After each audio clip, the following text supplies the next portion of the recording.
ओम शांति। तो बहुत सारे प्रश्न आपके हमें मिले हैं। ओके, हेडफोन्स ओके या बहुत सारे प्रश्न आपके मिले हैं। तो दादी जी से मैंने पूछा, दादी आप थोड़ा क्लास कराएंगे फिर मैं प्रश्न पूछूं? तो दादी कहती नहीं, सीधा प्रश्न शुरू करो। तो मैं प्रश्नों से ही शुरू करते हैं। दादी, ये प्रश्न किसी ने पूछा है कि दादी आप बाबा को याद करते हैं और आप बाबा से सूक्ष्म वतन में भी मिलते हैं, तो बाबा की याद और बाबा से सूक्ष्म वतन में मिलना, इसमें कुछ अंतर है या क्या है? यानी क्या अंतर है? ये पहला प्रश्न है। बाबा से मिलने वतन में और याद में फ़र्क है। क्यों? वतन में जब हम मिलते हैं तो बाबा के वरदान ट्रांस द्वारा मिलन होता है, या बाबा हमको संदेश देता है सभी के प्रति। तो ट्रांस के वरदान द्वारा सब मिलना, सेवा सब उसमें होता है। और याद करना बाबा को, वो योग है। तो योग हमारे इस ब्राह्मण जीवन का पुरुषार्थ है, जिस पुरुषार्थ के अनुसार ही हमको बल भी मिलता है, फल भी मिलता है, या पद भी जो मिलेगा वो इस समय ब्राह्मण जीवन के पुरुषार्थ से मिलेगा। तो योग हमारी मेहनत है, हमारा पुरुषार्थ है, जिसका बल और फल जितना हम योग लगाते हैं उतना मिलता है। बाकी बाबा से मिलना करना जो ट्रांस का है वो वरदान है, और उस वरदान में हमको भी प्राप्ति तो होती है, ऐसे नहीं है प्राप्ति नहीं होती है। प्राप्ति ये होती है कि डायरेक्ट बाबा से जो वरदान मिलते हैं सभी के प्रति, मानो कोई भी बच्चों के प्रति बाबा डायरेक्शन देता है तो वो डायरेक्ट डायरेक्शन पहले तो मैं सुनती हूँ, पीछे यहाँ सुनाती हूँ, तो उसका बल भी मिलता है। वैरायटी रीति से सभी बच्चों के क्वेश्चन का उत्तर बाबा देता है डायरेक्ट वहाँ, तो वो हमको बल मिलता है और सेवा का फल भी मिलता है, सहज पुरुषार्थ हो जाता है। लेकिन वो वरदान है और ये अपना पुरुषार्थ है। उस पुरुषार्थ के अनुसार हम भविष्य भी बना रहे हैं और भविष्य के साथ वर्तमान पहले बन रहा है। तो समझा आपने कि योग का अलग अनुभव है और बाबा से मिलने का अलग अनुभव है। दादी, किसी ने पूछा है कि बाप दादा आपके तन में आते हैं तो आपको उस समय क्या फीलिंग होती है? शुरू से ही जब बाबा का आना शुरू हुआ तो बाबा, साकार बाबा के संस्कार होने के बाद हम तो वैसे ही भोग लगाने बैठे हैं, क्योंकि हमारे ब्राह्मण परिवार का ये नियम है कि जो भी शरीर छोड़ता है उनको 13 दिन उसका भोग लगता है। पहले दिन ज़रूर लगता है, जब शरीर का संस्कार हो जाता है तो सभी तैयार होकर पहले भोग लगाते हैं। रोज़ भी क्लास में कुछ न कुछ 13 दिन उसके प्रति भोग रखते हैं, थोड़ा सा ही, जो उस आत्मा को स्वीकार कराते हैं। तो बाबा के संस्कार के बाद हम भोग लगाने के लिए बैठी थी, लेकिन बाबा को आना है ये मुझे भी पता नहीं था, और बाबा का पाठ चलना है ये भी पता नहीं था।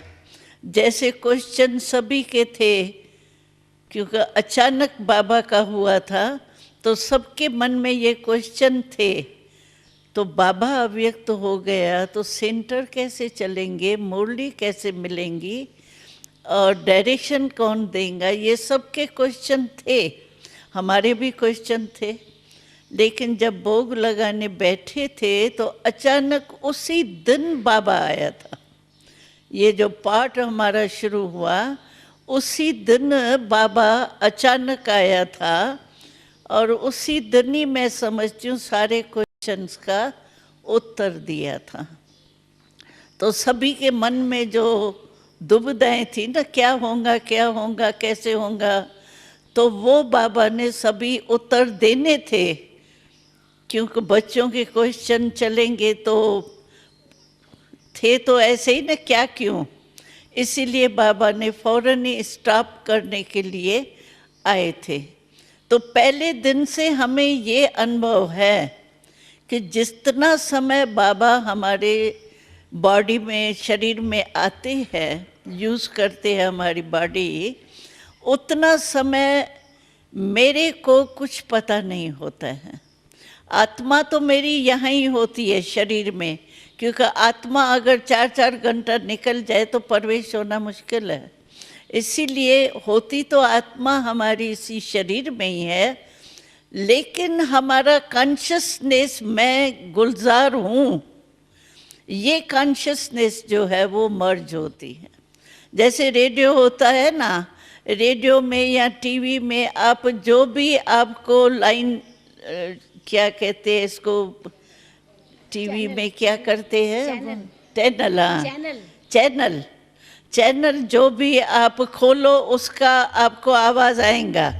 बाकी चल तो सभी चैनल रहे हैं ना उस समय, ऐसे नहीं है बंद होते हैं, लेकिन स्विच हमारा बंद होता है।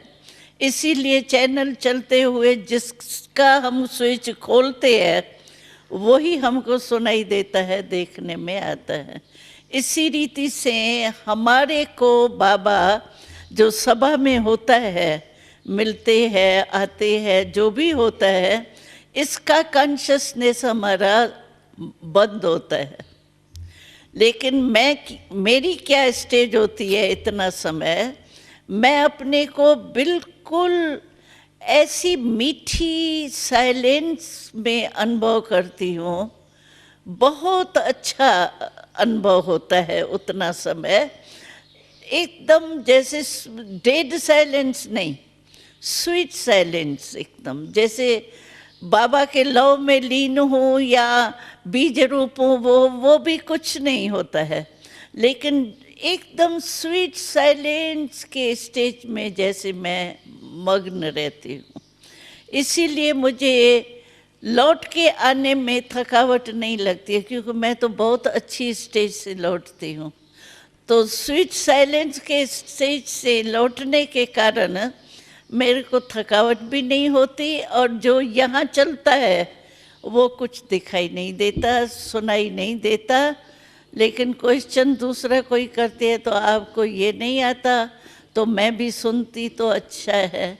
लेकिन मैं ये फ़ायदा समझती हूँ कि जो स्वीट साइलेंस का बाबा हमको अनुभव कराता है वो हमारे लिए इतना ही अच्छा है जितना मैं सुनूं। और सेवा होती है मेरे शरीर द्वारा, उसकी खुशी और दुआएं जो है उसमें मैं संतुष्ट हूँ, मुझे क्वेश्चन नहीं उठता है। मैं समझती हूँ, आप समझ गए होंगे अनुभव दादी का, कैसे बाबा आते हैं। अब किसी ने फिर प्रश्न किया है कि दादी आपका मन सदा शांत रहता है, आप कभी ज़्यादा सोचते नहीं हैं, तो इसका सीक्रेट क्या है? आप निर्संकल्प रहते हैं, तो आप उसके लिए क्या पुरुषार्थ करते हैं या अपने आप रहते हैं? उसका सीक्रेट बताइए। निर्संकल्प, कुछ एक्स्ट्रा नहीं सोचते हैं ज़रूरत के से ज़्यादा, उसका आप सीक्रेट बताइए। वैसे क्या है कि शुरू से लेके वैसे कुछ लास्ट जन्म के संस्कार भी कहेंगे, लेकिन संस्कार को भी बल तो चाहिए ना। तो इसीलिए शुरू से लेके जो हमारी लाइफ रही है ना, तो बचपन में ही मुझे ट्रांस का अनुभव हुआ है। तो ट्रांस में जो है वो आपको मालूम ही है कि इस दुनिया या संकल्प वंकल्प जो भी होती है मन बुद्धि का, स्मृति तो रहती नहीं है, ट्रांस में तो खो जाते हैं ना। तो मैं समझती हूँ ये मेरे को जो बचपन से, क्योंकि पाकिस्तान से लेके सूक्ष्म वतन का जो पार्ट है, पहले सूक्ष्म वतन का साक्षात्कार नहीं होता था, सिर्फ वैकुंठ का होता था। डांस है, सतयुग में जन्म कैसे होगा, शादियाँ कैसे होंगी, ये मतलब ये बहुत देखते थे सतयुग का। ये सूक्ष्म वतन मूल वतन की स्पष्टीकरण नहीं थी। ड्रामा में तो थी लेकिन हम लोगों के बीच में नहीं थी। तो जब हम पाकिस्तान में थे तब से हमारा ट्रांस का पार्ट चला। ट्रांस का पार्ट होने के कारण बाबा के भवन अलग होता था, क्योंकि वहाँ थोड़ा बैन भी लगा था ओम मंडली के कारण, थोड़ा हंगामा भी था, एंटी ओम मंडली भी थी, तो गवर्नमेंट के द्वारा बैन था। तो बैन में क्या था, जो बाबा बहनों माताओं के साथ नहीं रह सकता, बहनों के साथ नहीं रह सकता। भाई बाबा के साथ रह सकते थे लेकिन बहनें नहीं रह सकती थी। तो हम बहनें रहती थी मम्मा के साथ, एक बड़ा महल के माफिक था, बड़ा मकान कुंज भवन, वहाँ हम मम्मा के साथ रहते थे। और बाबा का परिवार और कुछ भाई वो बाबा भवन में रहते थे। वो क्लिफ्टन सागर के किनारे में बाबा का मकान था, बहुत साइलेंस में। तो हमारा ट्रांस का पार्ट जब सूक्ष्म वतन का शुरू हुआ तो बाबा ने देखा कि ये नई बात शुरू हो रही है। मम्मा ने भी देखा, बाबा ने भी देखा, क्योंकि मेरे को भी पता नहीं था ये क्या मैं देखती हूँ। जब पहले पहले हमने ब्रह्मा बाबा को ट्रांसपेरेंट रूप में, अव्यक्त रूप में देखा, मैंने आके सुनाया, तो मैंने बाबा को ही देखा और ऐसे ट्रांसफर रूप में था, फीचर्स वही बाबा के थे। तो बाबा ने कहा मैं तो बैठा हूँ यहाँ पर, इसने क्या देखा, ऐसा क्या, मेरे को वहाँ क्यों देखा, मैं तो यहाँ बैठा हूँ, मम्मा आप समझो इसको क्या है। फिर हमको बाबा एकांत के कारण जो है ना, वो अपने ही मकान में रहता था। तो मैं समझती हूँ कि ये ट्रांस का पार्ट शुरू से ही चला और मैं बहुत करके ट्रांस में जाती आती थी संदेश लेना देना, क्योंकि स्पष्टीकरण ही नहीं था कि सूक्ष्म वतन है क्या और क्यों मुझे बाबा ऐसे दिखाई देता है। तो उसको समझाने के लिए, क्लियर करने के लिए हमको ब्रजेंद्रा दादी थी, बाबा की लौकिक में बहू थी, तो परिवार को रहने के लिए बाबा के साथ छुट्टी थी। तो ब्रजेंद्रा दादी को बाबा क्वेश्चन देते थे, वो हमको क्वेश्चन देती थी, फिर मैं पूछती थी ट्रांस में ये क्या है, इसको क्लियर करें। उसके कारण मैं समझती हूँ कि मैं शांत में बहुत रही हूँ, अभ्यास ये हुआ है बहुत काल का, इसीलिए हमारी नेचर हो गई। तो प्रश्न का उत्तर मिल गया कि कैसे आपका ये सीक्रेट क्या है जो मन आपका शांत रहता है। फिर दादी किसी ने पूछा है कि ब्रह्मा बाबा के अव्यक्त होने के कितने समय के बाद ये निश्चित किया गया कि आप बाबा के रथ बनेंगे।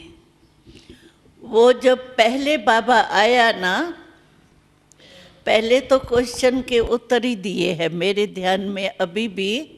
वो मुरली जो आप पढ़ेंगे तो उसमें पहले तो वारी जब आया बाबा, तो सबको खुश करने के लिए कोई न कोई ऐसी बात बाबा ने कही, जैसे दादियाँ हैं या जो मुख्य भाई, उनको ऐसी बात कही जिससे उनको भास ना आवे कि बाबा आया हुआ है।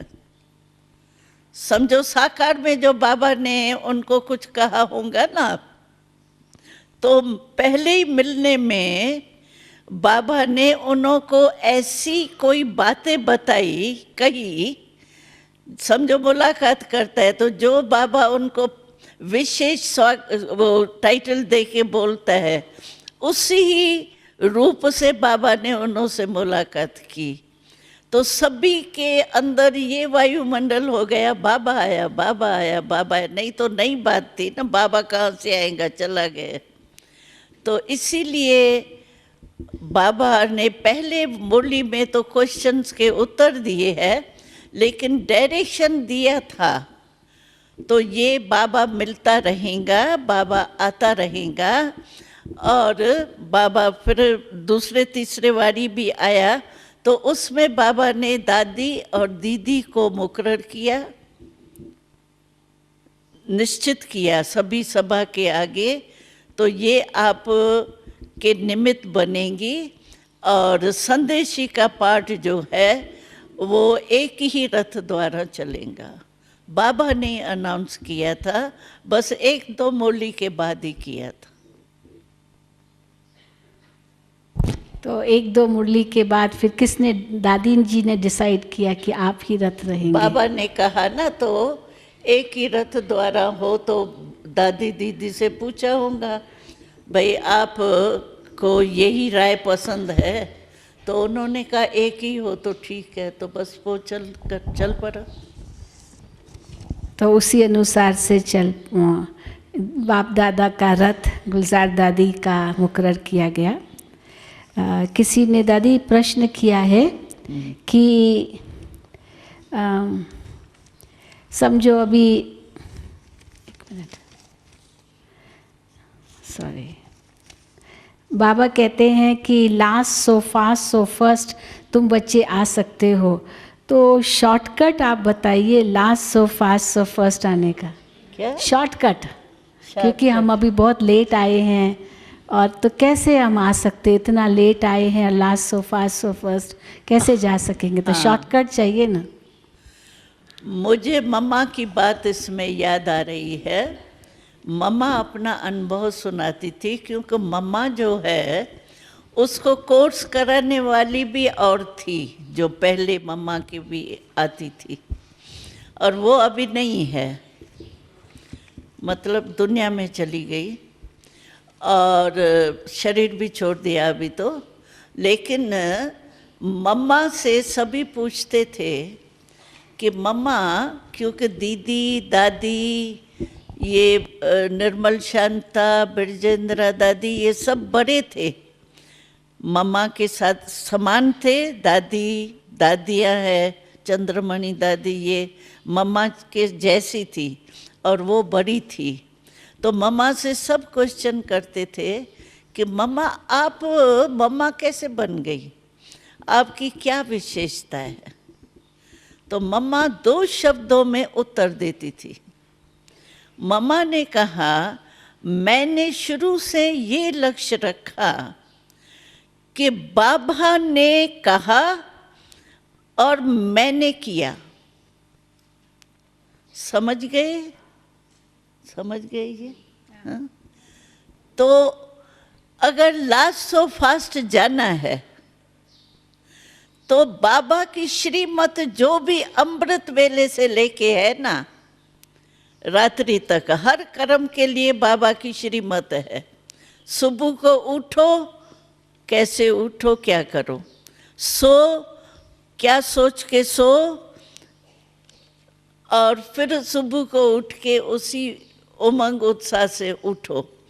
तो हर कर्म की जो श्रीमत बाबा ने दी है ना, कदम कदम की, उस कदम कदम पर चलना, ये फास्ट जाना।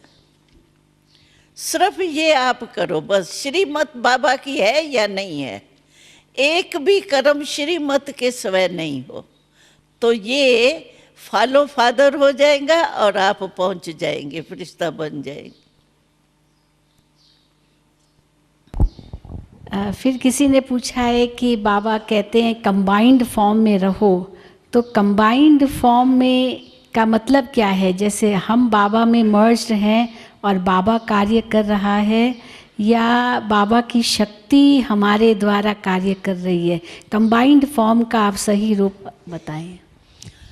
कंबाइन का ये है कि बाबा हर समय साथी है मेरा। जैसे कोई भी स्थूल में कोई साथ होता है तो बल होता है ना। जैसे मानो नारी है, नारी रात्रि को अंधेरे में अकेली जाएंगी तो डरेंगी, लेकिन कोई बॉडीगार्ड साथ में होगा तो नहीं डरेंगी, क्योंकि साथी साथ में बहादुर है। इसी रीति से बाबा का साथ कंबाइंड माना बाबा सदा मेरे साथ है, साथी है। हर कदम में बाबा मेरे साथी है, साथ है। तो उससे क्या होता है, हर कदम में अगर मेरी कोई कमजोरी है तो मैं बाबा की शक्ति साथी का, जैसे कमजोर कोई होता है तो लाठी का या कोई साथ लेके चलने वाले का हाथ पकड़ के होशियारी से चल पड़ता है ना, ऐसे बाबा हमारे साथी है तो साथ है। इसके कारण सर्व शक्तियाँ हमारे जैसे साथ है। तो जिस समय मेरी कोई भी कमजोरी होती है तो मैं बाबा सर्वशक्तिवान के शक्ति का साथ लेके आगे बढ़ सकती हूँ। ये फायदा है। बिल्कुल ऐसे अनुभव होता है साथ का, जैसे कोई स्थूल में दो जनी रहती है ना। समझो मेरे को कोई काम मिला स्थूल, हमको खाना बनाना है, मानो अभी खाना बनाना है, ज़्यादा खाना बनाना है। मेरे साथ जो साथी होंगी तो आप भले हेड बनो, लेकिन कोई भी काम होगा तो आप साथी को साथ लेंगे ना। ऐसे ही बाबा सूक्ष्म है, बिंदी रूप में है, लेकिन साथी का मतलब, कंबाइंड का मतलब ये है कि बिल्कुल जैसे साकार में कोई साथी का साथ फौरन याद आता है और लिया जाता है, ऐसे बाबा कहता है मैं, आप कहेंगे कंबाइंड बाबा है तो मैं मददगार बनूंगा, शक्ति दूंगा। इस रीति से कंबाइंड का अनुभव कर सकते। और बाबा कहता है कि इतना इजी कनेक्शन होना चाहिए बाबा से, कंबाइंड की फीलिंग ये होनी चाहिए जैसे कोई भी संकल्प मेरा चलता है, मैं समझती हूँ कि मेरे दिल में ये चल रहा है ना, फौरन ही मैं बाहर निकालूंगी, कोई साथी साथ होगा तो। ऐसे नज़दीक का संबंध हो, कोई भी बात हो, कोई काम मेरा नहीं हो रहा है तो हम कहेंगे ना साथी की याद आएंगी ना। ऐसे बाबा से इजी संबंध हो सकता है। कंबाइंड का अर्थ ही ये है कि समय पर साथ का अनुभव करना, लेना और फिर अपने को शक्ति भरना। तो इस रीति से बाबा का साथ हो सकता है। फिर दादी, किसी ने पूछा है कि वैसे जब भी हम कोई दुनिया में प्लानिंग करते हैं, 20 साल की प्लानिंग, 50 साल की प्लानिंग, या चलो 5 साल की प्लानिंग, 10 साल की प्लानिंग, अब बीकेस के लिए तो हम जानते हैं कि कॉन्फ्लुएंस एज, ये संगम युग बहुत छोटा है। बाबा बार बार यही कहते रहते हैं कि समय बहुत कम है। तो हम बीके के नाते हम किस प्रकार से प्लानिंग करें भविष्य की? नहीं, ये भले 25 वर्ष का हम करते हैं, कोई हर्जा नहीं। क्यों? 25 वर्ष का अगर हम कोई प्लान बनाते हैं तो इतनी बेहद की बुद्धि हमारी लास्ट आत्माओं, इतनी आत्माओं के तरफ हमारी नज़र जाती है। तो इसीलिए भले विनाश हो जाएगा तो भी अगर हमारा 25 वर्ष का प्लान है तो हमको वो प्लान जो है वो मनसा द्वारा हम आत्माओं को देंगे।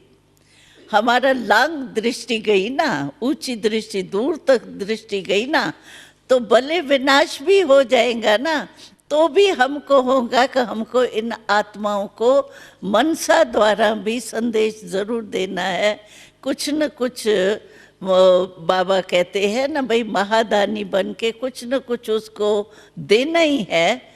वो मनसा से देंगे, वाणी से नहीं दे सकेंगे, तो मनसा से फटाफट वो सेवा करेंगे। हमारे 25 वर्ष का प्लान पूरा ज़रूर होगा, इसीलिए कोई हर्जा नहीं है। आप वाणी से नहीं कर सकेंगे तो मनसा से करेंगे, भले बना, इसमें कोई हर्जा नहीं है। फिर किसी ने पूछा है कि को सुख लो, इन सुख कोई लिमिट तक हम में भी सुख दिया ही है ना, दुख तो नहीं दिया ना। नहीं, इसका भाव हो कि समझो तो स्वार्थ है, वो कहेगा हमको मिले मिले, हम दे रहे दे, तम जब इसको सुख दे रहे, वो तो सुख देने की भी लिमिट होती है ना। कहाँ सुख देने का अर्थ क्या है? सैल्वेशन देना तो बाबा नहीं कह रहा है ना, सुख देने को कह रहा है ना। तो सुख देने का मतलब है शुभ भावना रखना, शुभ कामना रखना। अच्छा चलो, वो स्वार्थ ही है, मानो स्वार्थ ही है, तो स्वार्थी भले वो अपने रीति से होगा, लेकिन मैं अपने मन को खुश और अच्छी स्थिति रखने के लिए उसके प्रति मानो मैं अशुभ भावना रखती हूँ, शुभ भावना नहीं रखती हूँ। दुख देने चाहती हूँ, सुख नहीं दूँ, कब तक दूंगी? अच्छा, सुख नहीं देती है तो उसके प्रति आपको जो व्यर्थ संकल्प, व्यर्थ वृत्ति चलेंगी, वो हमारे स्थिति को भी तो खराब करेंगी। जैसे बाबा से पूछा था ना, तो है ही नाम जब बद दुआ, कोई बद दुआ दे रहा है और मैं उसको दुआ दूँ, तो बाबा ने यही उत्तर दिया था, जब तुम कहते ही हो बद दुआ, नाम ही देते हो बद दुआ, माना खराब चीज़ है, तो खराब चीज़ कोई आपको देता है तो आप लेके रखेंगी तो आपको भी तो नुकसान है। बाबा ने ये उत्तर दिया था। तो बद दुआ, बुरी चीज़ तो कोई अपने में रखता ही नहीं है ना, या फेंकेगा या उसको वापस करेगा।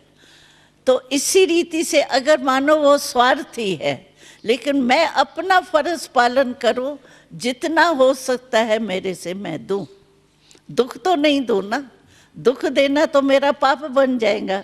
अच्छा, सुख देती रहूं, शुभ भावना रखती रहूं, इसमें मुझे क्या नुकसान? बाकी सैल्वेशन दो वो अलग चीज़ है, सुख देना अलग चीज़ है। सैल्वेशन दो, सैल्वेशन देते देते वो खराब हो सकता है। समझो कोई को बहुत चाहिए मेरा नाम हो, मेरे को पीछे क्यों करती है, मेरे को भी आगे रखे, तो ये हो गया ना जैसे स्वार्थ, ये बॉडी कॉन्शियस का सैल्वेशन चाहिए, नाम का, मान का, वो आप नहीं दो, लेकिन शुभ भावना तो दे सकते हैं। शुभ भावना देने के लिए बाबा कहता है कि आप शुभ भावना द्वारा सुख दो, दुख नहीं दो। फिर किसी ने पूछा है कि एडवांस पार्टी आजकल क्या कर रही है? मम्मा कहाँ है, मनमोहिनी दीदी कहाँ है, और एडवांस पार्टी की आत्माओं की मानसिक स्थिति कैसी है? थोड़ा एडवांस पार्टी के बारे में दादी बताएंगे। बाबा ने आपको क्या कहा? जन्म कहाँ है वो तो बाबा ने बताया नहीं है। बाबा ने नहीं बताया तो कोई भी नहीं बता सकते, मैं तो नहीं बता सकती। बाकी ये है कि एडवांस पार्टी जो है वो मूल गई इसीलिए है कि हमको जो योग बल से सतयुग की पैदाश होनी है, तो योगी आत्माएं चाहिए ना, और नई सिस्टम शुरू होनी है। योग बल से जन्म कौन दे सकता है? जो योगी होगा। तो इसलिए वो इसके लिए हमारे लिए रुके हैं, हमको जन्म देने के बाद उनका भी नया जन्म हो जाएगा, इसी के कारण इस काम के लिए रुके हुए। मानसिक स्थिति बहुत अच्छी, जैसे मानो छोटे बच्चे हैं या बड़े हैं तो ऐसे ही घरों में रहते हैं जो वो उन्हों को साक्षात देवी और देवताओं के रूप में उन्हों को, माँ बाप को, संबंधियों को अनुभव होता है। वैसे सूरत नहीं है देवताओं की जैसे मंदिरों में है, लेकिन जो भी एडवांस पार्टी में विशेष आत्माएं गए हैं उन्हों की स्थिति इतनी दिव्य गुण और ज्ञान के बल वाली है, इमर्ज नहीं है ज्ञान, इमर्ज नहीं है मधुबन से हम आए हैं एडवांस पार्टी में, परंतु उन्हों की जो अंदर की पुरुषार्थ की स्थिति है वो अभी तक भी उन्हों की है, दिव्य गुणधारी, और ऐसे जैसे एकदम नैन भी उनके जैसे देवताओं जैसे, मुख में जैसे मुस्कुराहट होती है, जो बाबा कहते हैं वो प्रैक्टिकल लाइफ है उन्हों की, जो संबंधियों को, मित्र संबंधियों को, साथियों को फीलिंग अच्छी है उन्हों की, कि हमारे को जैसे भगवान ने एक दिव्य विभूति भेजी है, ऐसी फीलिंग है उनके संबंधियों की। और जो जिसके भी कनेक्शन में आते हैं तो जैसे नहीं कोई में विशेषता होती है, बड़े हो गए, कोई भी कारोबार में जैसे कोई का नहीं दिखाई देता है, तो इसका दिमाग बहुत अच्छा है, इसकी जजमेंट बहुत अच्छी है, इसकी राय बहुत अच्छी है। इसी रीति से सब वहाँ जो भी एडवांस पार्टी वाले गए हैं उन्हों द्वारा लोगों को ये फीलिंग आती है, और वो ऐसे ही माँ बाप संबंधी समझते हैं जैसे देवता हमारे घर में आ गए। फिर दादी किसी ने पूछा है कि खास करके अभी ये इतने नेचुरल कैलामिटीज़ हो रहे हैं, कल रात को भी इतना बड़ा भूकंप आया है, कहते 2-3 हज़ार तो मर गए होंगे इंडोनेशिया में। तो ऐसे जो नेचुरल डिज़ास्टर्स आते हैं, प्राकृतिक आपदाएं आती है और उसमें एक साथ कितने मरते हैं, तो क्या हम उनको हम किस प्रकार का सहयोग दे सकते हैं, उनको हम कैसे शांति दे सकते हैं, यानी किस रूप से मदद कर सकते हैं उन आत्माओं की? वो तो योग से ही कर सकते हैं।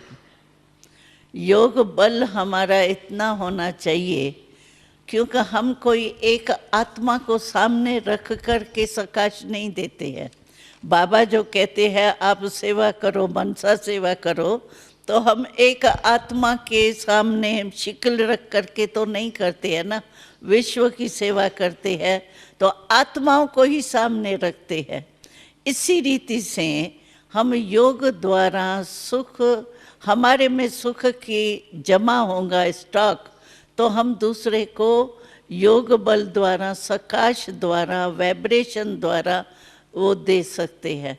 तो योग द्वारा ही, शुभ भावना, शुभ कामना द्वारा ही उन आत्माओं को, फेस हमारे को नहीं है लेकिन है तो हमारे भाई ना, हमारी बहनें ना, एक ही बाप के बच्चे हैं, उस ब्रदरहुड के रूप से हम अपने सकाश द्वारा शुभ भावना, शुभ कामना या शांति की शक्ति, सुख की शक्ति, प्रेम की, परमात्म प्रेम, उसकी शक्ति दे सकते।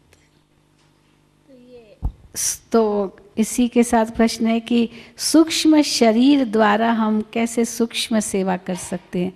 हम भी सूक्ष्म शरीर से सेवा करेंगे, कैसे करेंगे? सूक्ष्म शरीर, आत्मा संकल्प द्वारा ही सेवा कर सकती है।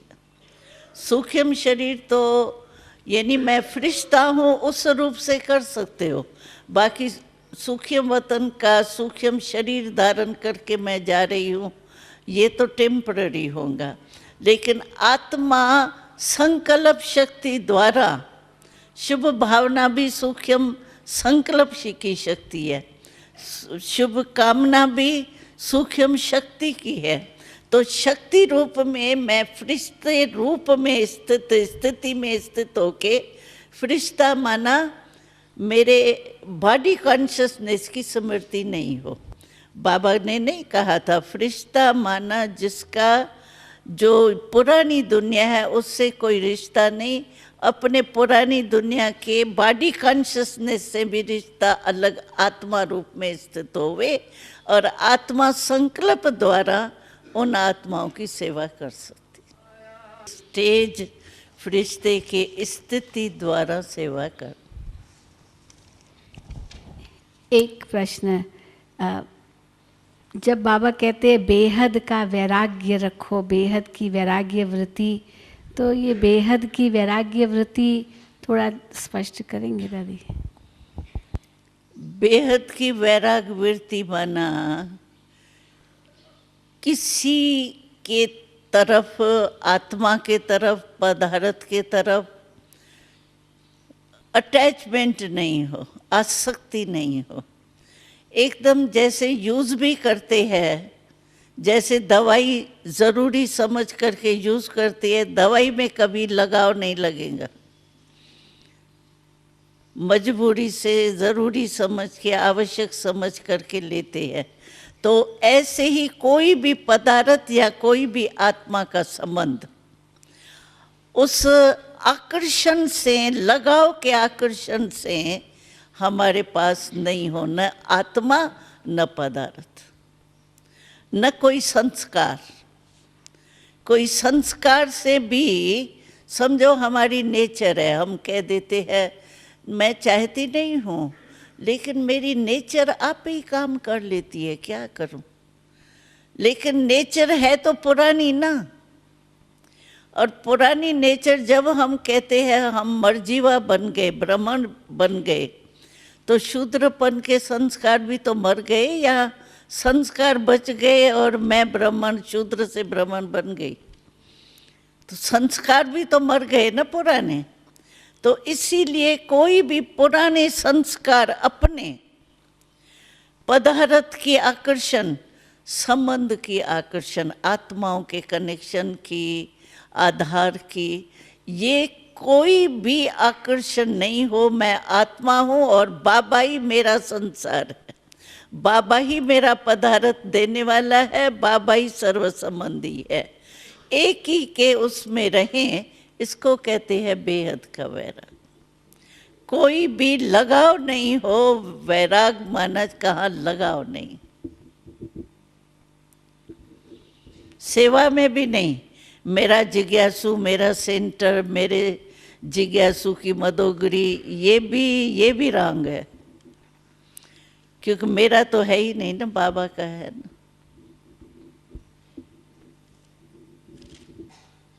दो तीन ने अमृत वेले के बारे में प्रश्न पूछा है कि दादी आप अमृत वेले में क्या अनुभव करते हैं? क्या हमें भी ज्ञान का मनन करना चाहिए या उस समय हमको केवल मनसा दान करना चाहिए या केवल बाबा मनसा दान, मनसा दान करना है या बाबा से बातें करनी है या ज्ञान का मनन करना है?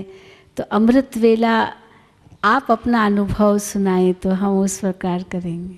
नहीं, अमृत वेला जो है वो मनन के लिए नहीं है।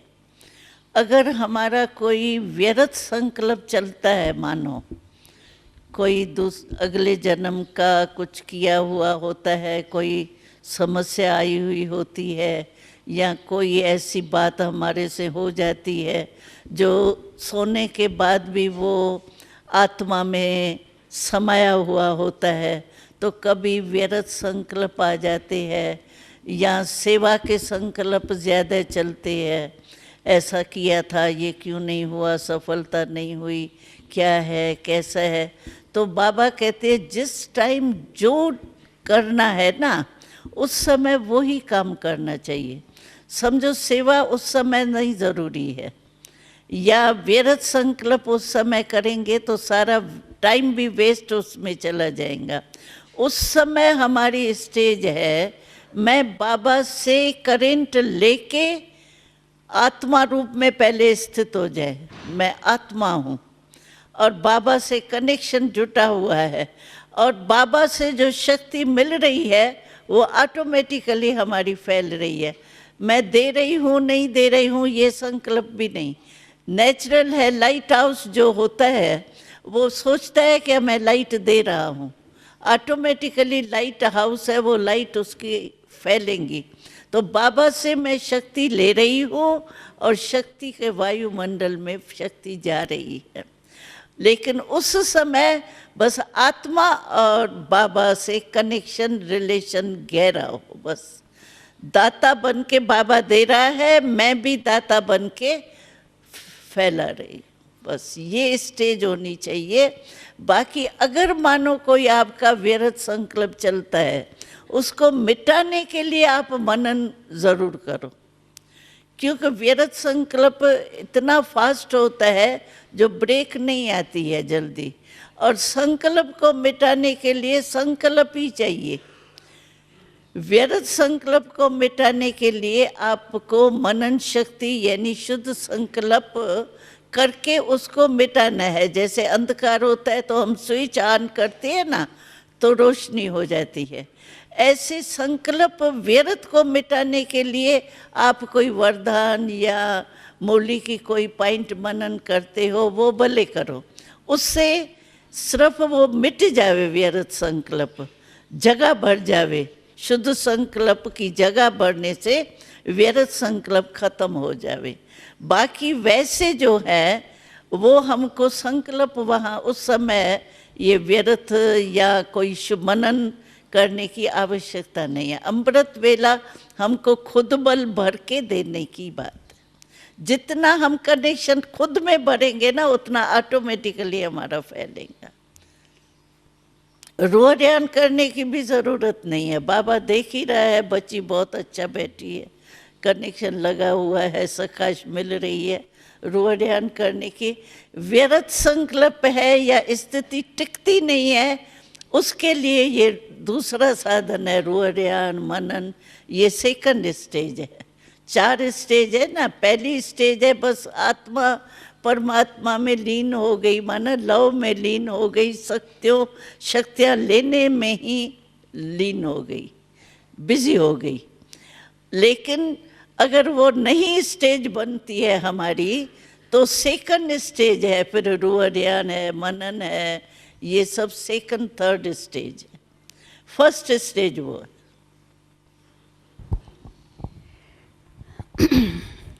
वैसे तो सभी प्रश्न आ ही गए, टाइम भी हाँ पूरा हो रहा है। एक प्रश्न है, सतयुग में हंसी का प्रश्न है कि वहाँ पर गैया बहुत होगी तो क्या दूध पीते हैं देवी देवताएं? दूध पीते हैं देवताएं? दूध पीते हैं? दूध पीते हैं देवताएं? हाँ, वहाँ तो फल ही ऐसे होते हैं जो जैसे नारियल का पानी है ना, तो नारियल में जूस है ही, ऐसे वहाँ ये एक नारियल फल का मिसाल मैं देती हूँ। ऐसे वहाँ फल है, समझो आपको खट्टा पीना है तो वहाँ ऐसे फल है, आप फल को ऐसे करो, आपको जूस गिलास बन के जूस मुख में जाएंगे। और दूध? हाँ? दूध तो गऊ देंगे ना। नहीं पीते हैं दूध? हाँ, दूध यहाँ पर तो कलयुग में कहते हैं दूध नहीं पीना चाहिए। तो वो तो गऊ खराब खाती है ना। गऊ जो है दूध देने वाली, वही पता नहीं क्या कचरा खाती रहती है ना, इसलिए उसमें वो जर्म्स हो जाते हैं, इसीलिए मना करते हैं। और आज की शक्ति में गैस होती है, किसको दूध से गैस होगी, किसको भारीपन होगा, वहाँ ये तो है ही नहीं ना। तो देवताएं दूध पीते हैं ना? दूध पीते हैं, दूध की नदियाँ है वहाँ। यानी इतना है जो जैसे नदियाँ बहती है। तो वहाँ पर पकवान भी खाते होंगे, तली हुई चीजें ये खाते हैं? तली हुई चीज नहीं है, बेकिंग का है, बेक की हुई चीज है। और वहाँ सोलर सिस्टम है, ये नहीं है लाइट, ये क्या आग को जलाने की तो भोजन पकाते हैं वहाँ? बेक करते हैं। अच्छा, घी तेल नहीं यूज करेंगे? घी तेल नहीं यूज करेंगे? नहीं, घी तेल नहीं है। बटर तो होगा ना, बटर चीज है। और मक्खन दूध ये चीज यूज, मक्खन दूध घी तो होगा ना। हाँ, घी तो बनाते तो होंगे भोजन। लेकिन वहाँ ये चिकना बिकनापन इतना है नहीं। बेक किया हुआ और सोलर सिस्टम है, तो सब कुछ पौष्टिक, सब कुछ नरिशिंग भोजन, बहुत स्वादिष्ट भी तो होगा, बनेगा। वो तो सतोगुणी प्रकृति होंगी ना, पृथ्वी भी सत्तो प्रधान होंगी, तो उससे फल फूल जो भी निकलेगा अनाज, वो क्या होगा? नेचुरल होगा ना, 1 नंबर होगा, 1। पहले जन्म में बाबा ने कहा था लक्ष्य रखो, अगर कोटों में कोई बनना है तो 1 1 1 1 होना चाहिए। 1 जन्म, 1 डेट, 1 संवत, और फिर प्रकृति भी सतो प्रधान 1 नंबर, सब 1 1 होना चाहिए। चलो 1 1 1 1 ओके, हाँ। Thank you, thank you.